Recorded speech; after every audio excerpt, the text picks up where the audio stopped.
In this lecture, I will basically discuss the how to test for linear restriction with the help of GMM estimator. Next, I will derive how to derive covariance estimator by allowing the case of heteroscedasticity and or autocorrelation. Next, I will discuss how to derive feasible GMM estimator. That is, if we allow the problem of heteroscedasticity as well as autocorrelation. In the last class, we have introduced the concept of generalized method of moment estimator. Now, in this class, let me start my discussion with test for over-identifying restriction for the linear model. Now, we have already seen that we can have more number of instruments than that is required. That is, we have a case of over-identification. Now, for the time being, let us consider that we are considering a linear model, and suppose there are L number of instruments that is available and K number of parameters to be solved. So, that implies the degrees of freedom left is L minus K, where L is the number of instrument and K is the number of regression. Such a model implicitly incorporates L number of K, L minus K number of restriction. Now, problem arises because generalized IV estimator implicitly uses only K effective instrument. Now, let W star be the n cross L minus K extra instrument. This implies L dimensional span of full set of instrument is generated by linear combination of the extra instrument W star. Now, the over-identifying restriction requires that the extra instrument should not be correlated with the error term. Although we do not observe U, what we can observe is the estimated vector of U by IV residual, call it U hat. Thus, we can check whether this U hat vector is correlated with the extra instrument W star. Now, consider the model that we used to test y equal to xb plus u. Now, testing the over-identification restriction implicit in the model is equivalent to testing it against the alternative model y equal to x beta plus w star c equal to w star c plus u. Now, the alternative model is constructed in such a way that it is just identified. There are precisely L coefficient to estimate, namely the K elements of beta and L minus K elements of C, and there are precisely L instrument. Now, one possible way to test is to obtain instrumental variable estimator and obtain U hat. Then perform the regression. U hat is W star times B plus residual. Now, if B equal to 0, W star and U hat is not correlated. That is, in the first step, we are using instrumental variable estimator. From that, we obtain the values of U hat. Then we are performing then we are regressing U hat as a function of W star. That is, we are regressing U hat on W star, obtain the values of beta and then test whether beta is equal to 0 or not. If beta is equal to 0, we say that U hat is not correlated with W star. Now, the test statistics for this is basically the explained sum of square from the regression divided by the estimate of the error variance.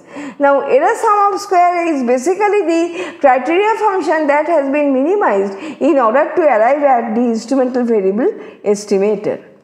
Now, the use of such statistics is proposed by Hansen 1982 in the famous paper that first proposes GMM estimator under that name. So it is often called Hansen's over-identification statistics or Hansen J statistics, but it is preferable to call this as Hansen-Sargent statistics to stress its close relationship with the Sargent test of over-identifying restriction in the context of generalized IV. Now, let us then discuss the covariance estimator.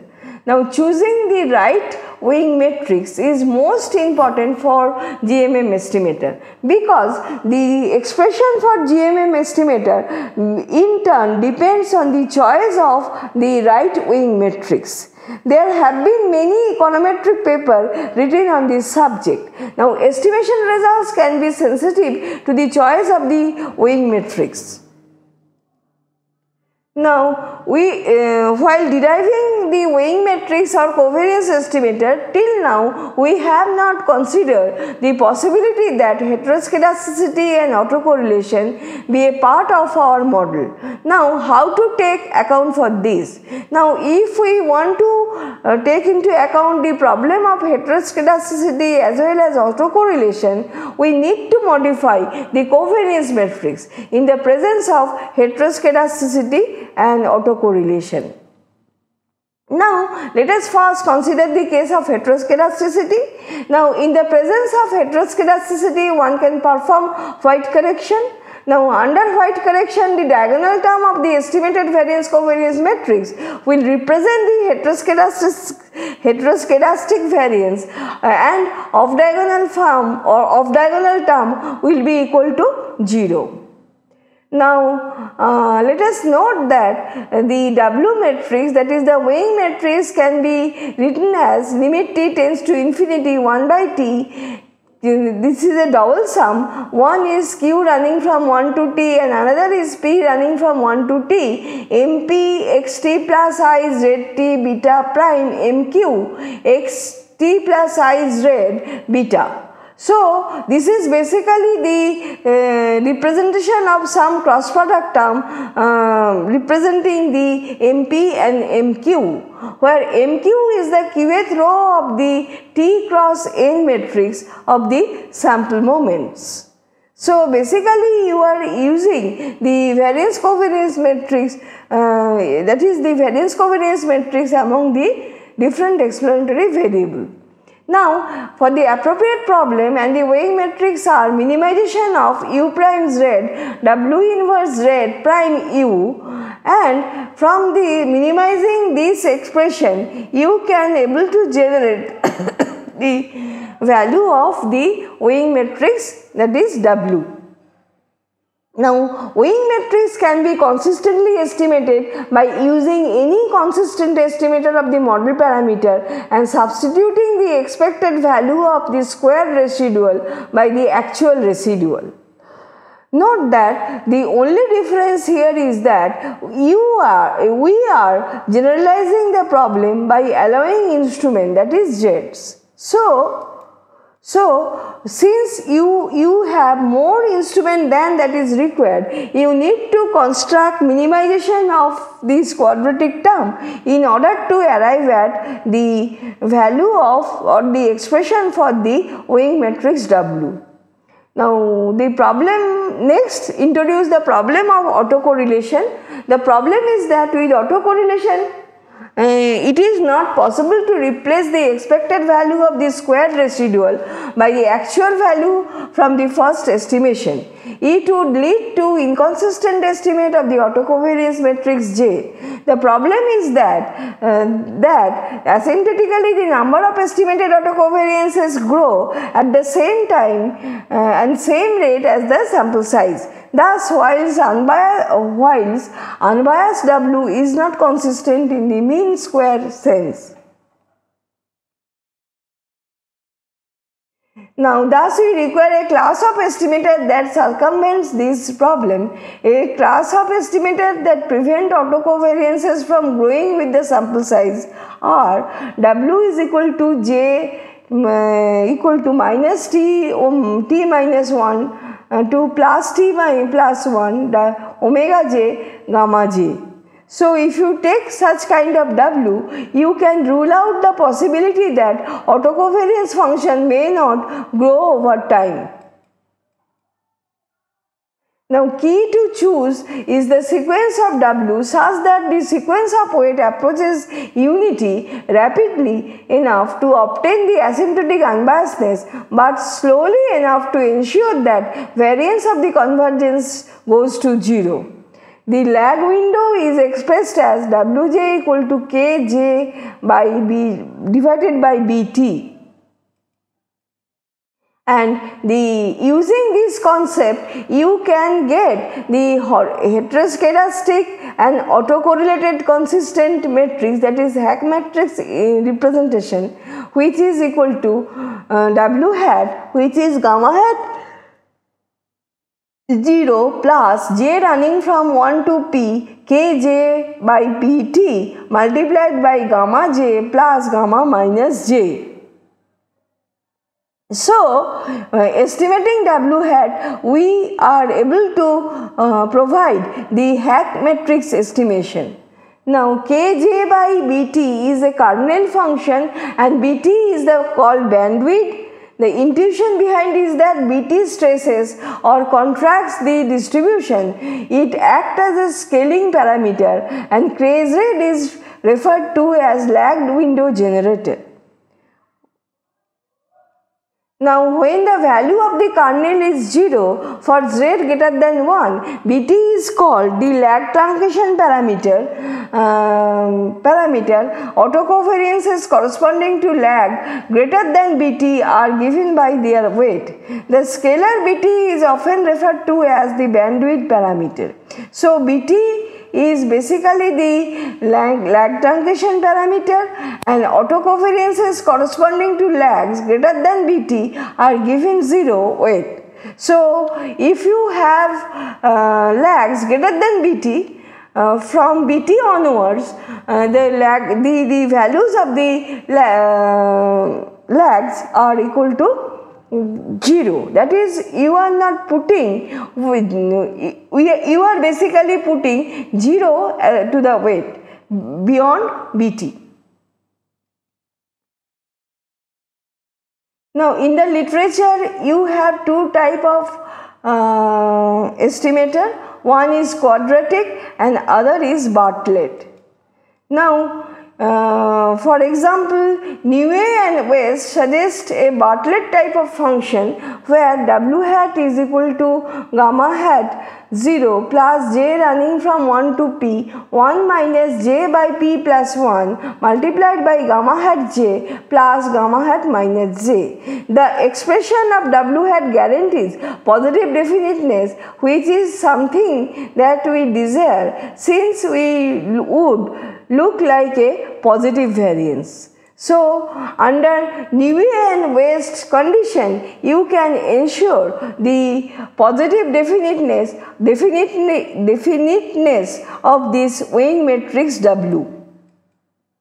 Now, sometimes sometimes we need to pre-whitening of the data, and this has been proposed by Andrews and Mohanan, and you fit a var model of the moment residual where sigma hat is equal to A of sigma hat t minus 1 plus E mu hat, where W hat is the pre-whitening data for W, and this can be written as D hat multiplied by W hat mu multiplied by D hat prime, and D hat equal to 1 minus IA whole inverse.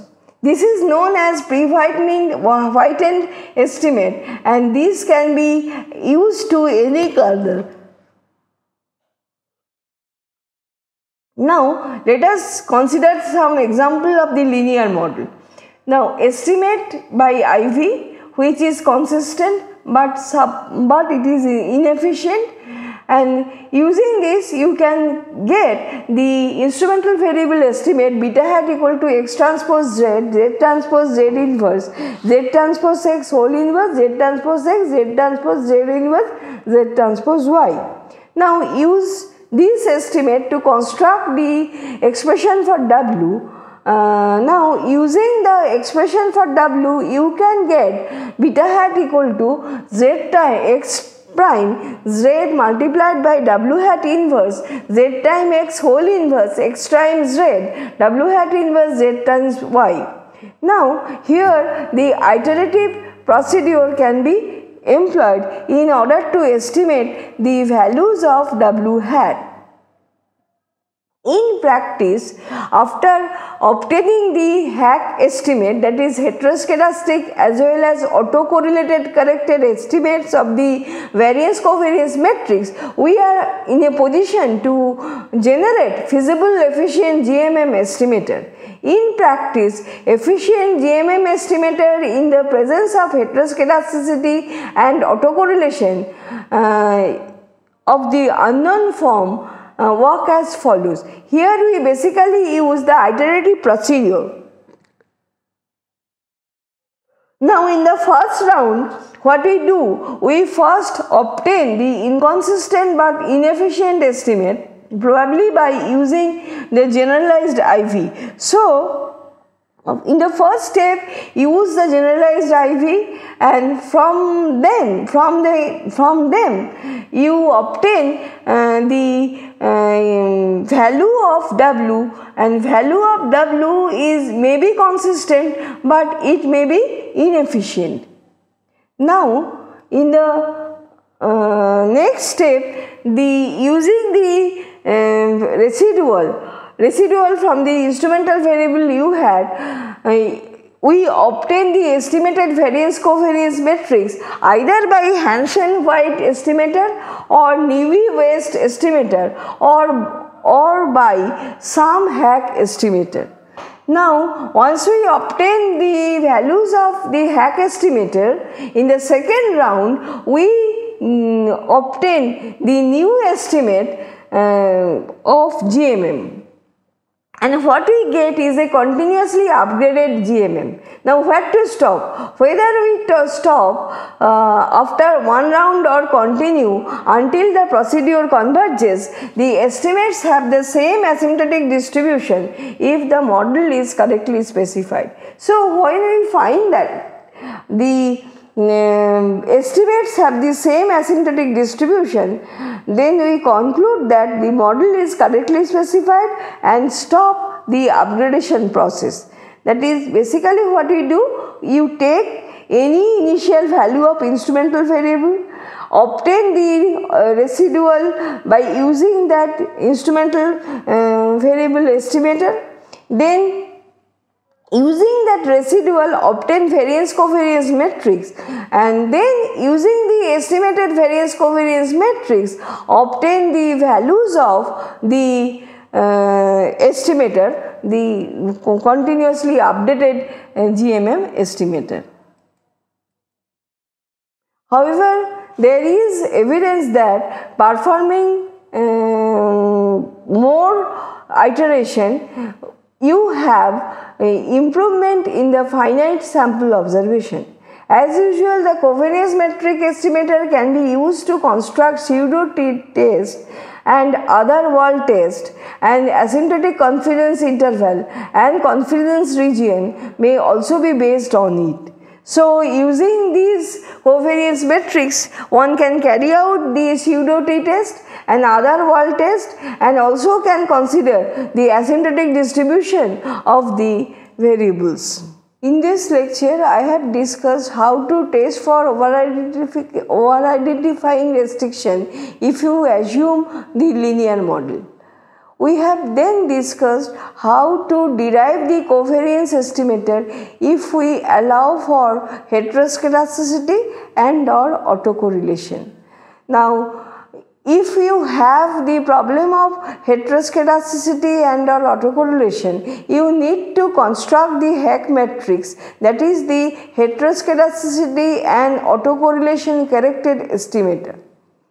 After deriving Hack estimator, we are in a position to derive the feasible estimator for the model. we have discussed how to get feasible GMM estimator if you have the case of heteroscedasticity and or autocorrelation. Basically here we use an iterative procedure, that is we start from some initial estimate of the variables and then using that initial estimate you use the estimated value of the residual, and using the estimated value of the residual you go on estimating the variance covariance matrix and hence next round of estimate of GMM. So you are getting an continuously updated kind of GMM estimator, and you stop where the asymptotic distribution of the two estimators remains same after each of the iteration.